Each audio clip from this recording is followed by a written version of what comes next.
Hello, viewers. Good day to all of you. Today, I am starting with a new region, that is the lower limb. So, today's first class is going to be on introductory remarks about the lower limb. So, we are going to see generally the organization of the lower limb, and we are going to see some basic aspects about the osteology of the lower limb in this class. Now, first of all, when you look at the lower limb, you are able to see the lower limb is almost, the parts are similar to that of the upper limb. Both are actually appendages from the trunk. Now, main difference between the upper limb and lower limb is it is massive.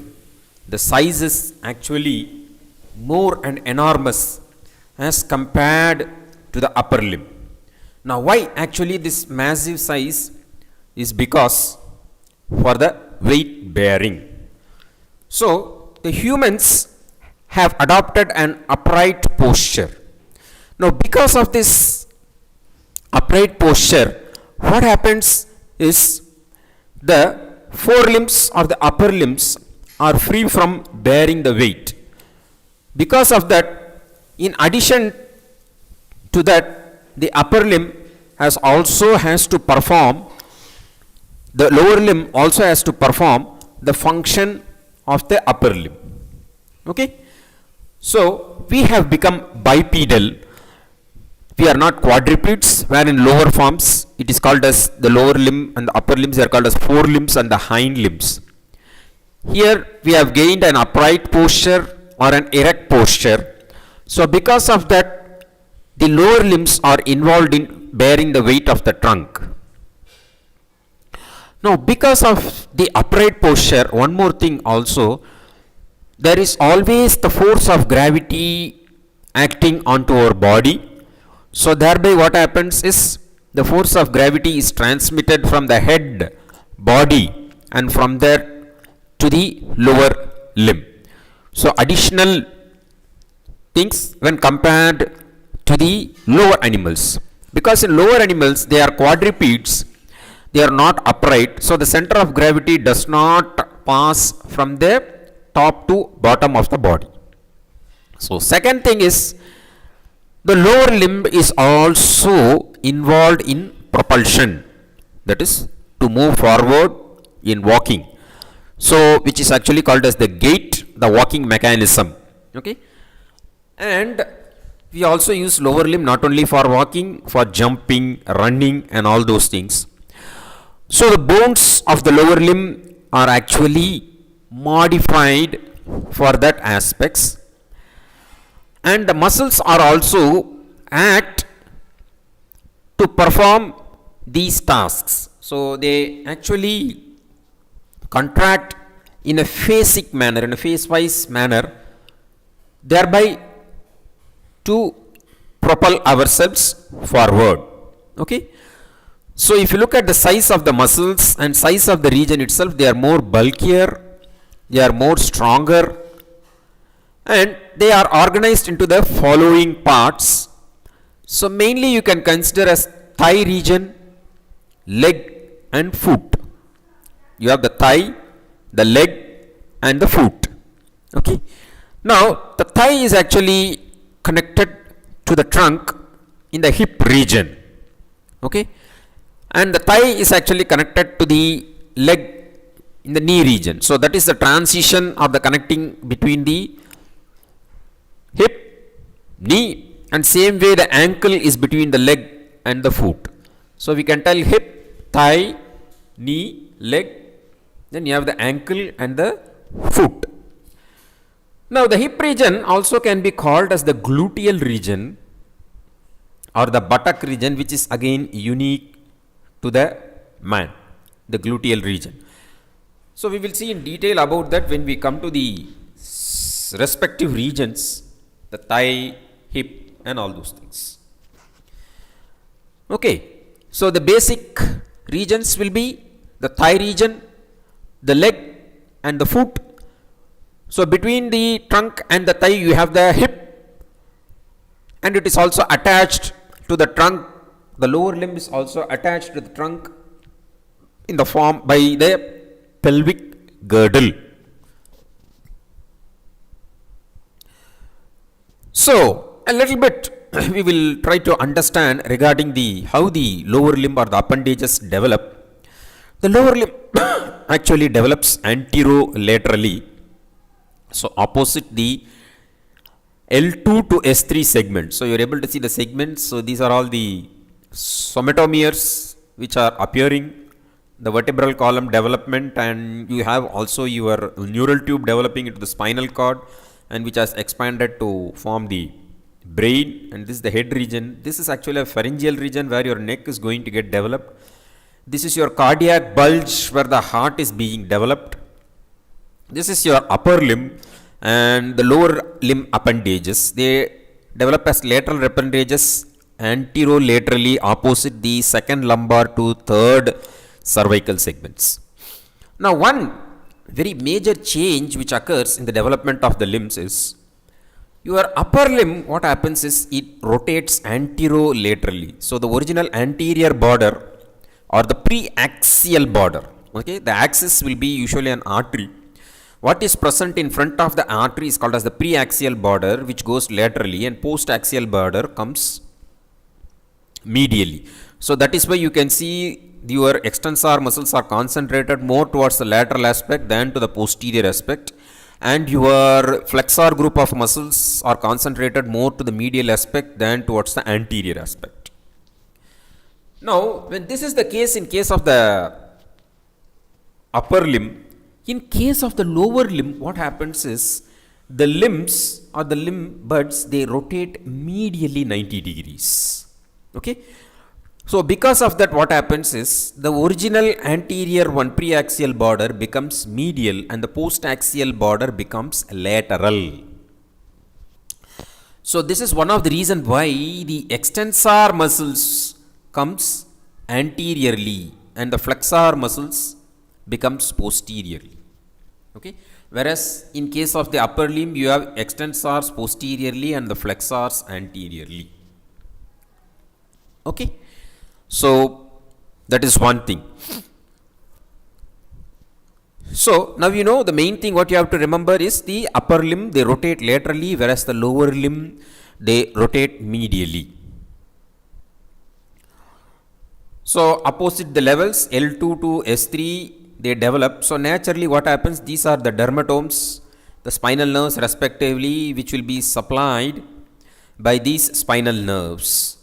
So the distribution of the dermatomes you can see from starting from the medial border L3, L4, L5, then S1, S2 and S3, it goes on like that from medial to lateral. Okay, whereas in upper limb from lateral to medial you can see. So as the appendages grow, they also drag with them the corresponding spinal segments along with them. So now coming to the osteology, we are going to deal about the osteology, mainly the basic aspects of the bones of the lower limb.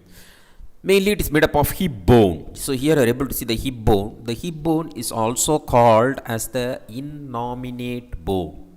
Okay, it is called as the innominate bone. You have the next bone of the thigh, which is actually called as the femur, the longest bone in our body. In the leg, medially you have the tibia and laterally you have the fibula bone. You also have one of the largest sesamoid bone, the patella in the knee region. It is also called as the kneecap. In the foot, especially in the ankle region, you see the tarsal bones. Then you have the metatarsal and then you have the phalanges. Okay. So the bones, the hip bone also called as the innominate bone. You have the femur, tibia, fibula, patella. Tarsal bones, in case of upper limb, what you have is the carpal bones. Here you have metatarsals, in the upper limb you have metacarpals, and phalanges is the same. The distribution of phalanges is also the same. You have proximal phalanx, middle phalanx and distal phalanx. For the lateral 4 digits, Okay, there you tell medial 4 digits, here you call it as lateral 4 digits. There the lateral most digit is the thumb, here the medial most digit is the thumb of the foot. Okay, the great toe, you call it as the great toe of the foot. Again it has got only two phalanx, that is the proximal and the distal phalanx.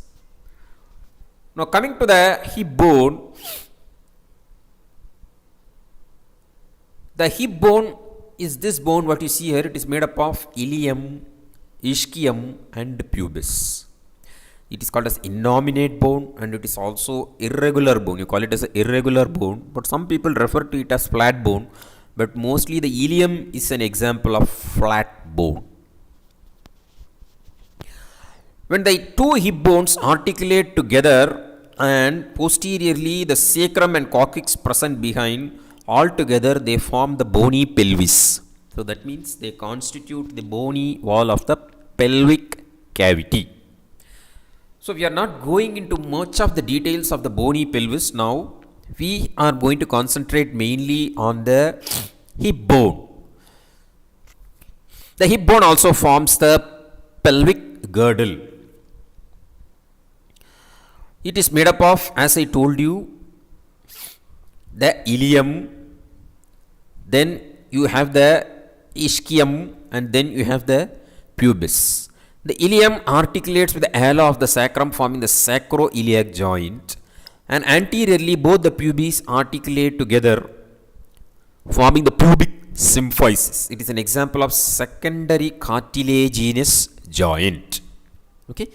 So the three parts of the bone are ilium, ischium and pubis.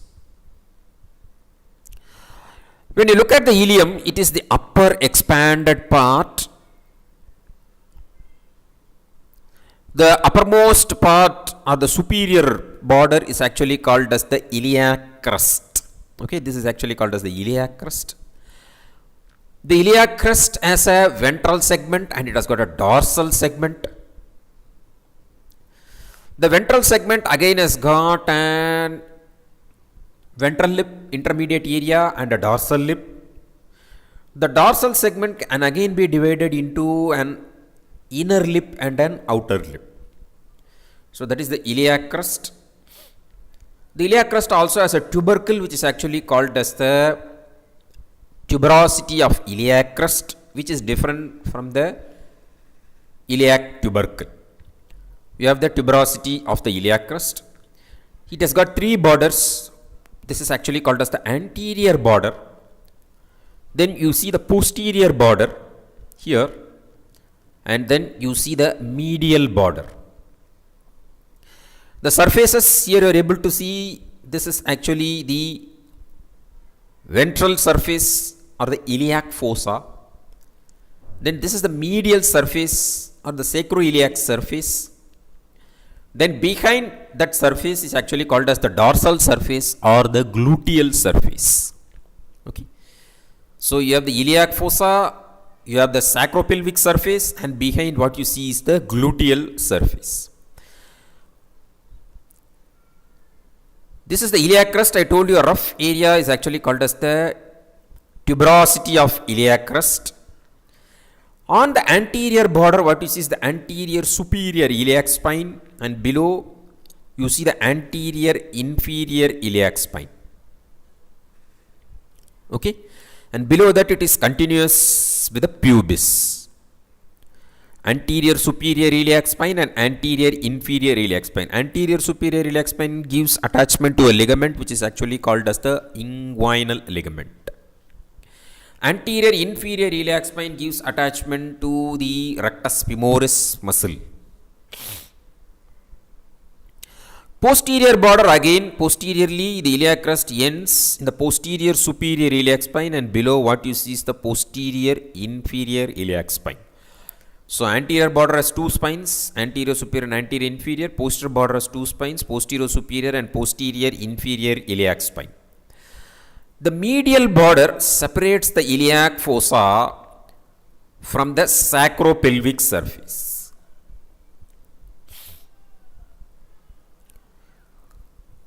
Now coming to the gluteal surface. Now here you are able to see this is actually the gluteal surface.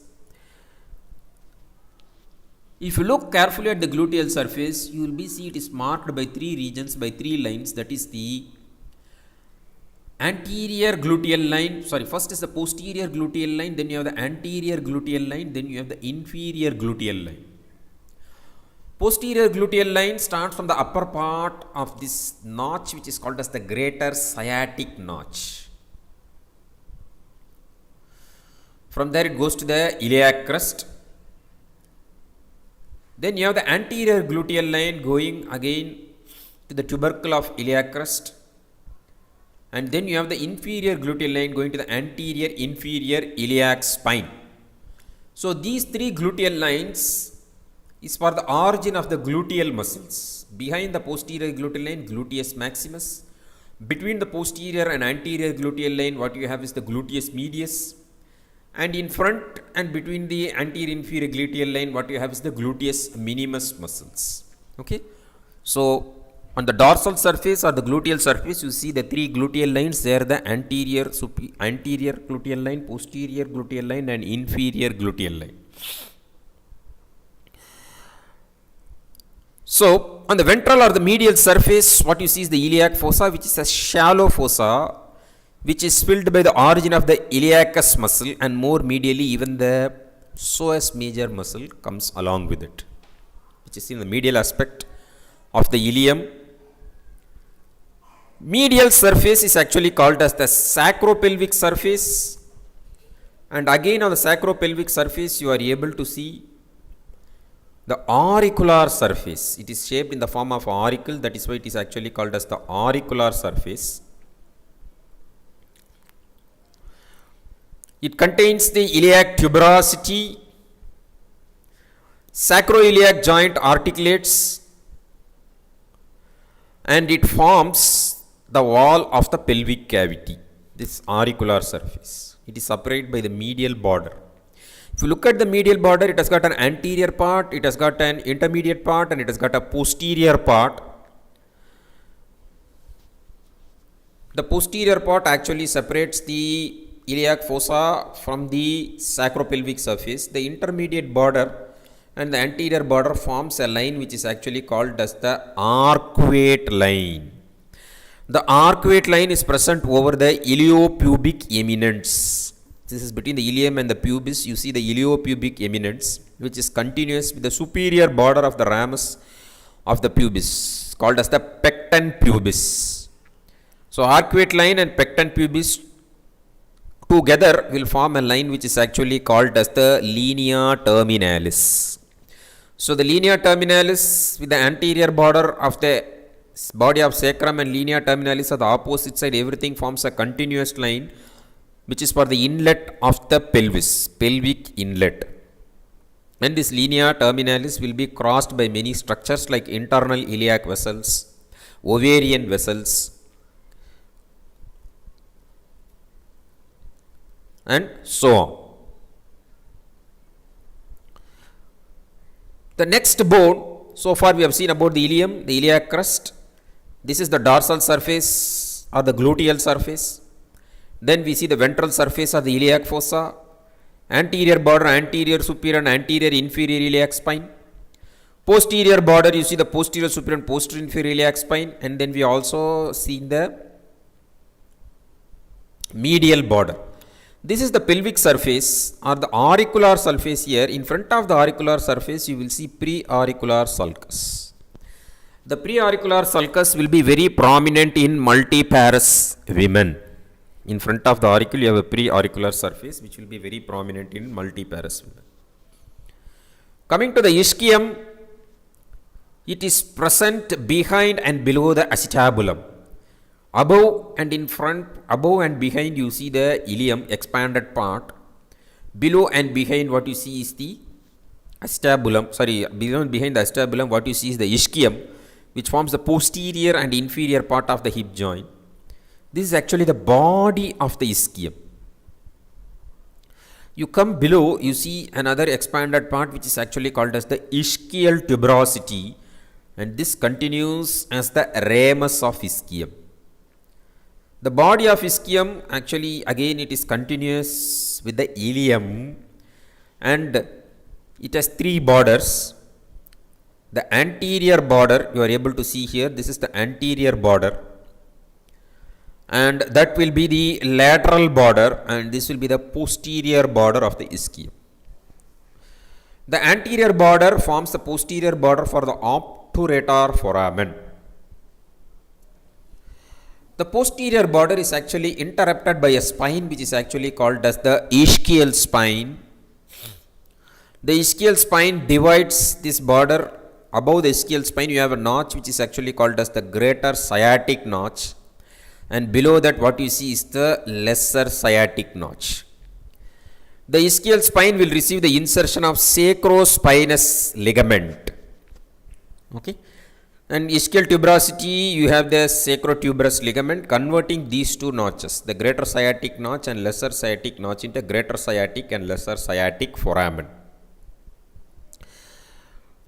The greater sciatic foramen, around the margins, the piriformis muscle will originate, and so many structures emerges below the piriformis. Your sciatic nerve, posterior cutaneous, nerve of thigh, nerve to quadratus femoris, inferior gluteal vessels and nerves, and three more structures, that is the nerve to obturator internus, internal pudendal artery and pudendal nerve.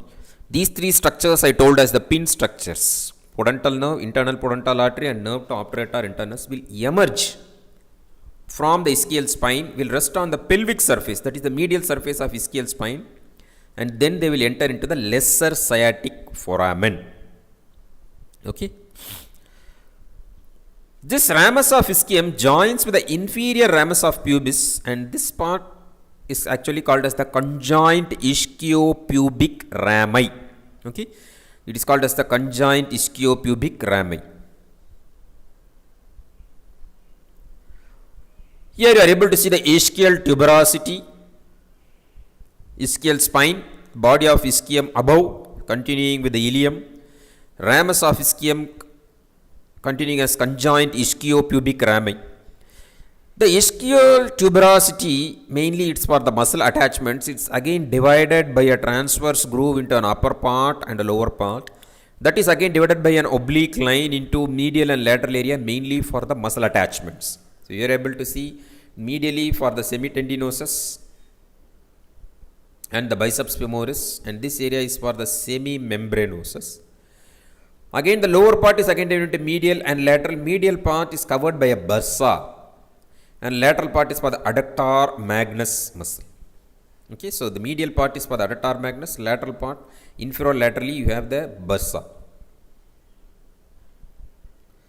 Medially for the semitendinosus and laterally for the long head of biceps and semitendinosus. Okay. Now this area is only covered by the bursa, and when you rest or sit on the ground, it is this part is resting on the ground. So when you go to the sitting position, only this part of the hip bone, that is the infero medial part which is covered by the bursa, is actually rests on the surface which you are sitting. Okay. So we finished with the ilium, we finished with the ischium, body of ischium, ramus of ischium, ischial tuberosity, ischial spine. Now coming to the pubis, the anterior and inferior part of the hip bone is actually called as the pubis. The body of pubis is somewhat quadrilateral, and it has got a superior ramus and it has got an inferior ramus. The superior border of the body is actually called as the pubic crest, and more laterally you will see the pubic tubercle, again to which the inguinal ligament is attached. The pubic tubercle, it has three surfaces. You see the anterior surface, then you see the medial and the posterior surface. You see the inferior ramus joins the ramus of ischium, forming the conjoint ischiopubic rami. The superior ramus has got, the upper border is actually called the pectineal line or pecten pubis, iliopubic eminence. Then you see the obturator crust, which is the anterior border. Then you have the inferior border, which is forming the obturator foramen. The obturator foramen is actually round and large in case of males. In case of females, it is small and triangular. It is covered by obturator membrane, and there is very small gap. And here you have the obturator groove, which continues as the obturator canal. Through this gap between the membrane and this one, the obturator canal, which transfers the obturator nerves and vessels to the medial compartment of your thigh. So here you are able to see the two views of the pubic bone. So that border is actually called as the obturator crust, the anterior border, that is the superior border, pecten pubis or pectinate line. And more medially you see the iliopubic eminence. Superior ramus, inferior ramus, body. Body of the pubis medially, medial surface articulates with the opposite side, forming the pubic symphysis secondary cartilaginous joint. The medial surface mainly will give attachment to the adductor group of muscles, adductor longus, gracilis, pectineus. It is also called as the pectineal surface you also have. If you look at the ischial tuberosity, it is somewhat everted, that is facing laterally in case of males. So these are some of the sex differences in the hip bone. Everted ischial tuberosity, large and circular obturator foramen in case of males, preauricular sulcus in ilium in case of the multiparous women.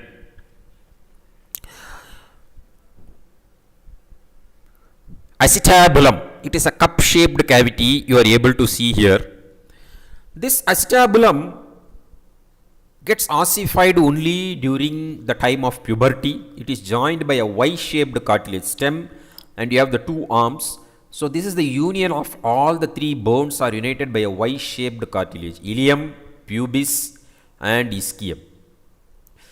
So it forms a deep cup through which the head of the femur is going to articulate, ball and socket joint. So this is a very true ball and socket joint, rather than the shoulder joint, which is also we call it as a ball and socket joint. Here the ball is actually spherical and the cup is also very deep, but here it is a very stable joint, but at the expense of mobility. So it is not as mobile as the shoulder joint, but more stronger than the shoulder joint. So here it has gained stability at the expense of the mobility. This is actually called as the margins of the acetabulum, and inside you see this is the lunate surface of acetabulum, and the gap here is actually called as the acetabular notch. On the inferior aspect it is not complete, the lunate surface.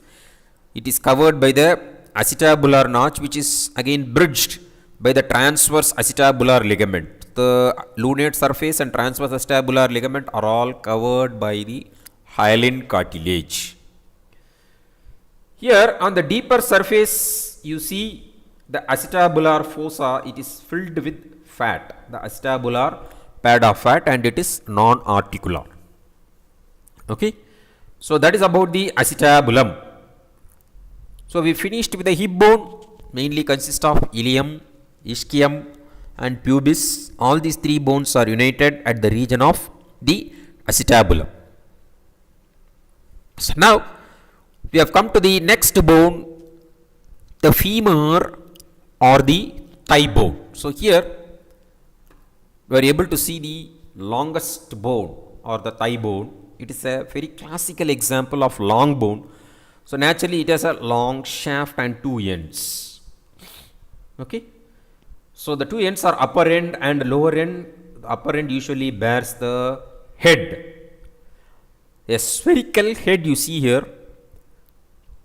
The remaining part of the upper end is connected with the help of the neck, a very long neck you have, and then you have the greater trochanter and the lesser trochanter. Between the greater and lesser trochanter, anteriorly you see the intertrochanteric line, but posteriorly you see a very conspicuous marked raised margin, which is actually called as the intertrochanteric crest. intertrochanteric crust. The head is spherical and articulates with the acetabulum of the hip bone to form the hip joint, and there is also a fovea or pit in the center of the head where the ligament of head of teres or round ligament of femur passes through that, and it also transmits blood vessels in the young age. The neck connects with the shaft. It is 1.5 inches long, and the neck shaft angle is 125 degrees in adults, whereas in children it is more, 165 degrees. This neck shaft angle is very important, mainly for the movement of the thigh. Okay, all movements of the thigh. So that is why the shaft is somewhat away from the head with the help of the neck. So here you are able to see the upper end of the head of the femur, round spherical head, fovea through which the ligament of head of femur is attached, neck and the shaft. You have the greater trochanter and then you have the lesser trochanter, that is the intertrochanteric line, but posteriorly what you see is the intertrochanteric crust. The greater trochanter is actually projects above the neck, which is present at the junction of neck and the shaft. It contains an apex and it has got 4 surfaces, an anterior surface, lateral, medial and the posterior surface. The medial surface has a depression which is actually called as the trochanteric fossa. The uppermost part, the apex of the greater trochanter, the head and the pubic tubercle all will be in one straight line. The lesser trochanter is again a small projection. They are all very good examples of traction epiphysis. Greater trochanter and lesser trochanter due to the muscle pull. It is present medially, whereas the greater trochanter is actually present laterally, both present at the junction of the neck and shaft. The next, coming to the intertrochanteric line, on the anterior surface what you see is the intertrochanteric line. If you continue trace it, it will continue with a spiral line which is seen more on the posterior surface, inferior. The intertrochanteric crust is situated on the posterior aspect, more raised margin connecting the two trochanters, and at the medial of the intertrochanteric crust you also see a tubercle which is actually called as the quadrate tubercle. So the intertrochanteric crust presents a quadrate tubercle. Lower end expanded part is actually called as the medial condyle and the lateral condyles.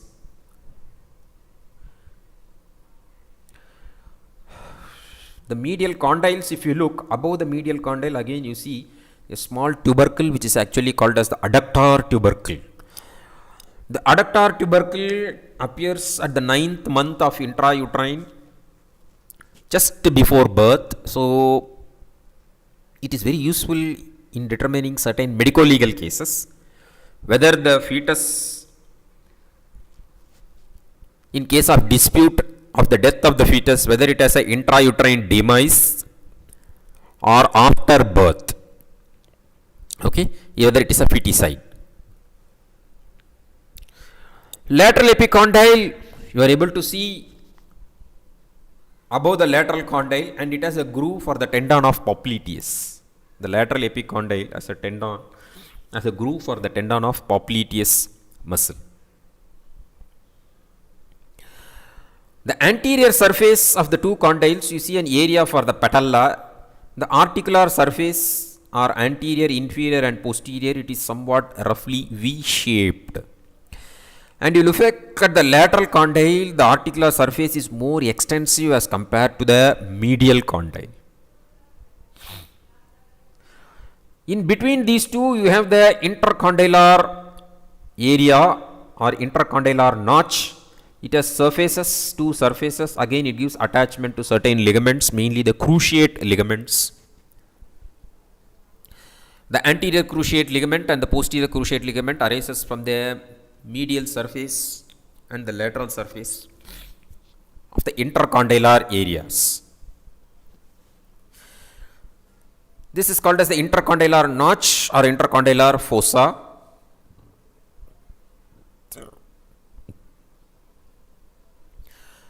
So lower part, what we have seen is the two condyles.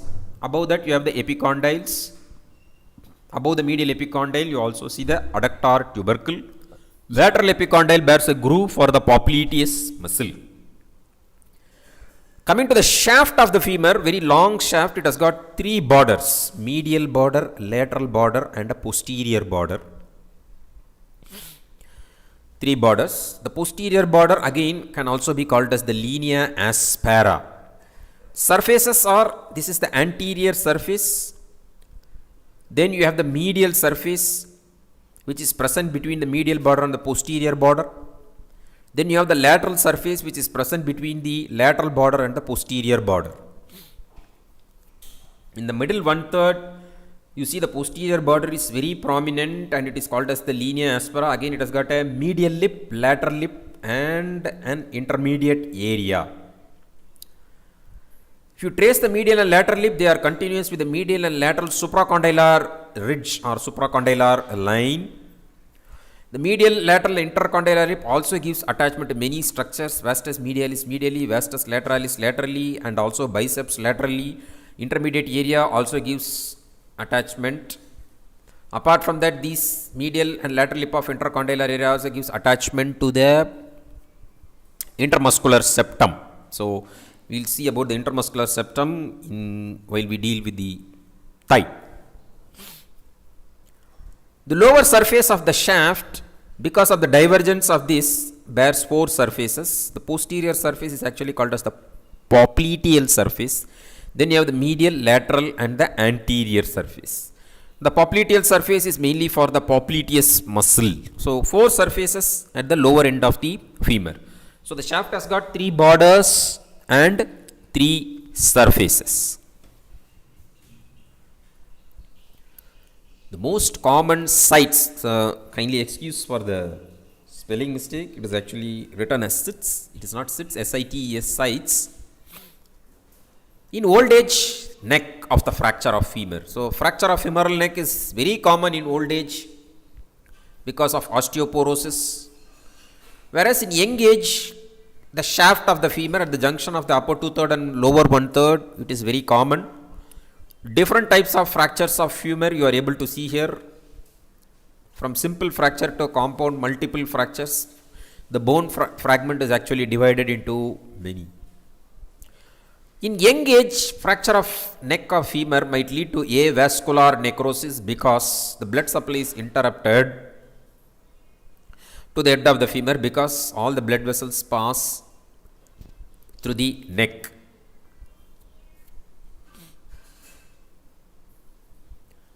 So next radiograph showing the neck of femur fracture of femoral neck. The next bone, what we are going to see is the patella, the largest sesamoid bone in the body, developed within the tendon of quadriceps femoris muscle. It is a combination of four muscles which forms a single tendon, and through which it is getting inserted the tibia's ligamentum patellae. This patella is separated from the skin by a suprapatellar bursa. So it has got two surfaces, anterior surface and posterior surface, and parts is it has got a base, it has got an apex, and it has also got two borders. So roughly triangular with the base in the upper part, apex in the lower part, and anterior surface and posterior surface. If you look at the posterior surface, it has got a large lateral articular area and a small medial articular area. Okay. So based on this, you can determine the side of the patella. You should hold the patella in such a way that the articular surface is facing posteriorly and the large articular surface should be facing laterally. For example, in our case, this is your right patella. Okay. So, sorry, this is actually our not right patella, left, because laterally it comes only left side, it comes to the lateral surface. This is medial surface, and again you see a small groove dividing a narrow strip, that is for the femur to articulate in the utmost flexion. Now these surfaces are again divided by transverse groove and will articulate with the patella at various degrees of flexion and extension in a phase-wise manner. Okay. So that is about the patella, which consists of an anterior and posterior surface. Posterior surface is the articular surface, where it has got a large lateral part and a small medial part.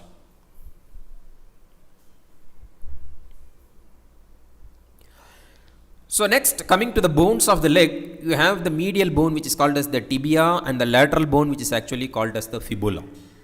Again, tibia is an example of a long bone which has got a shaft and two ends which are expanded, the upper end and the lower end.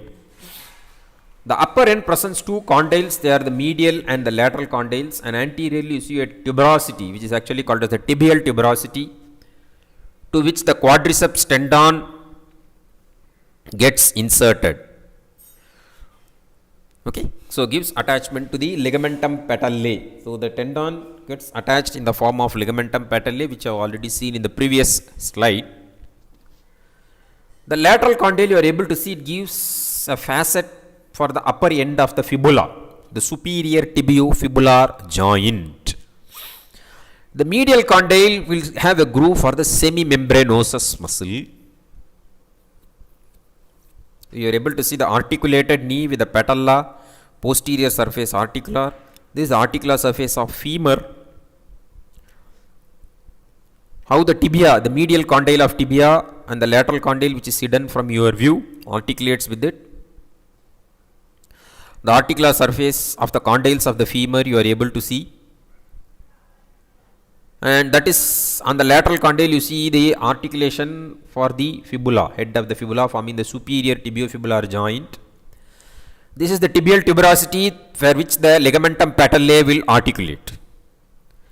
Then both the tibia and fibula are held together. Middle tibiofibular joint is by the interosseous membrane. There is a gap between the interosseous membrane and upper end for the transmission of the vessels, tibial vessels.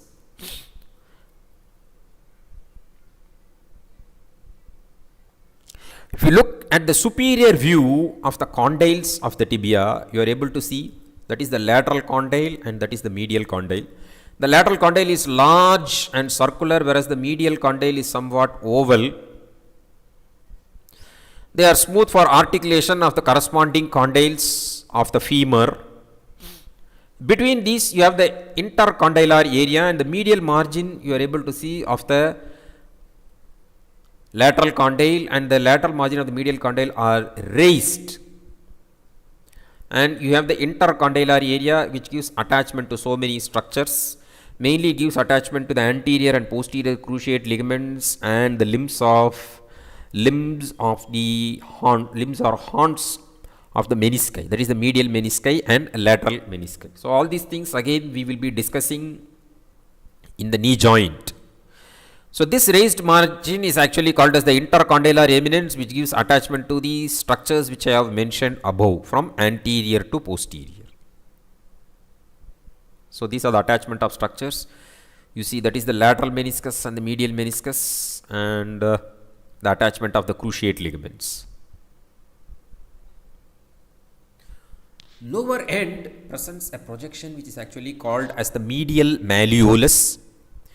The inferior surface of the lower end has an articular area for the talus, ankle joint. So here you are able to see the medial malleolus.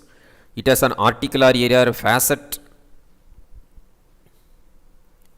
for the talus bone. And then you have a depression which is actually called, okay, so the articular facet on the medial malleolus for the talus bone you see here. Coming to the shaft of the tibia, it has three borders. The anterior border is very prominent and it is called as the shin. Then you have the medial and the lateral borders. Okay, the lateral border again is called as the interosseous border, which gives attachment to the interosseous membrane. Then you have the medial border. Three surfaces are the medial surface, lateral surface, and one more is the posterior surface. Three borders: anterior border, medial border, lateral border. Anterior border is sharp and it's called as the shin of the bone. Medial border is actually called as the interosseous border. Sorry, lateral border is actually called as the interosseous border. Then you have the medial border. Surfaces are medial surface, lateral surface, and posterior surface. It is subcutaneous throughout its length. The shin of the tibia, the anterior border is subcutaneous throughout its length. Same way, the medial surface does not give any attachments. Again, it is subcutaneous except for the upper 1/3, which is going to give attachment to three muscles: sartorius, gracilis, and semitendinosus. Only the upper part. Apart from that, the remaining whole of the medial surface is actually subcutaneous. Posterior aspect, posterior surface, you are able to see, again you are able to see an oblique line which is actually called as the soleal line. So the soleus muscle, from here and above, it is going to get originated. Below that, again for the muscle attachments. If you look at the anterior border, lower part, it deviates and forms the anterior border or the anterior limit for the medial malleolus. On the lateral surface, you have again have a facet through which it communicates with the lower end of the fibula, forming the inferior tibiofibular joint. The most common fractures affecting the malleolar, intermalleolar area is the Pott's fracture. Whether the medial malleolus or lateral malleolus or the lowermost part of the tibia gets fractured. Mainly people playing baseball, volleyball, jumping, sudden jumping, or avulsion which might lead due to sudden abduction and external rotation, which leads to Pott's fracture. Okay, so here you are able to see the Pott's fracture, lateral malleolus, or sometimes the medial malleolus. This is actually your talus bone. The next muscle which you are seeing here, fibula, very thin muscle, does not involve in weight bearing, does not obey the law of ossification, and mainly involved in muscle attachments. It is a lateral bone of the leg. It has a shaft and two ends, upper end and lower end. Again, it is expanded. If you look at the upper end, it is expanded on all sides, and it has got an expansion which is actually called as the styloid process. Medially, it has an area for articulating with the tibia, and the styloid process is expanded somewhat. Posteriorly, gives attachment to the fibular collateral ligament, and upper end also gives attachment to the tendon of biceps femoris. So upper end gives only attachment to one muscle and one ligament, fibular collateral ligament and biceps femoris. Then you have a constricted part which is actually called as the neck. The peroneal nerve is actually related to the neck. The common peroneal nerve can be rolled against the neck of the fibula. The lower end, laterally, you have a prolongation which is actually called as the lateral malleolus, and on the medial aspect you see a malleolar fossa, a depression on the lateral malleolus. Then you also have an articular smooth area for the talus. So this is here you are able to see the malleolar fossa, and you have the articular area for the talus. Lower end, you have the lateral malleolus in case of the fibula, medial malleolus in case of the tibia. The shaft of the tibia again is got three borders and three surfaces. I told you the common peroneal nerve is related to the neck of the fibula. It can be rolled or against the neck of the fibula. So the three borders are the anterior border, then you have the medial or the interosseous border, and one more you have the posterior border. Anterior, medial or interosseous border and the posterior border.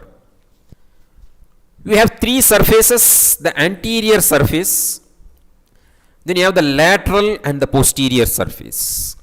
Okay. Here you have the anterior, medial and lateral border. Here also you have anterior, medial border is called as the interosseous border. Then you have the posterior border. Three surfaces: anterior surface, lateral surface and posterior surface. So here you are able to see the posterior border, so that will be the posterior surface, this will be your lateral surface, and more in the front what you see is the anterior surface.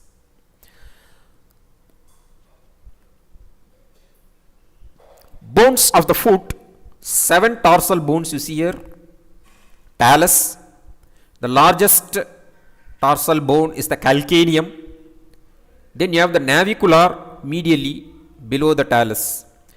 The navicular articulates with the 3 cuneiforms: medial, intermediate and lateral cuneiform.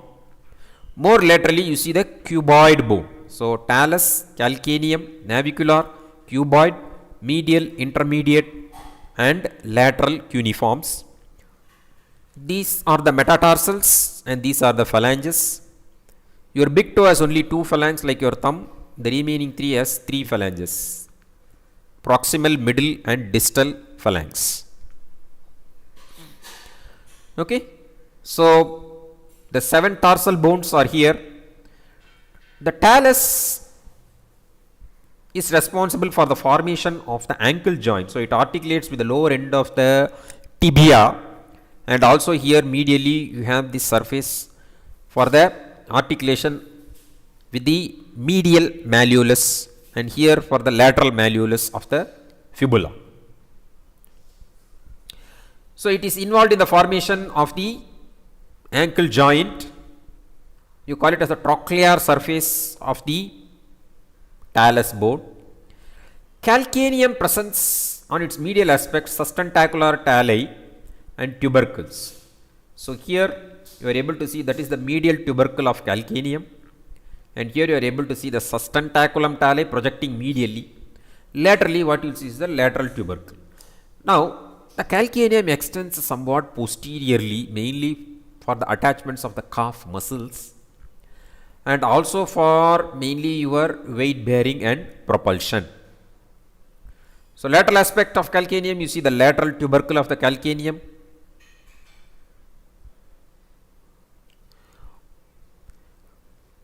Below the talus, the anterior end of the talus articulates with the navicular. The anterior end of the calcaneum articulates with the cuboid, forming here talo, calcaneo, navicular and calcaneo-cuboid joints. These are actually called as mid-tarsal joints or subtalar joints.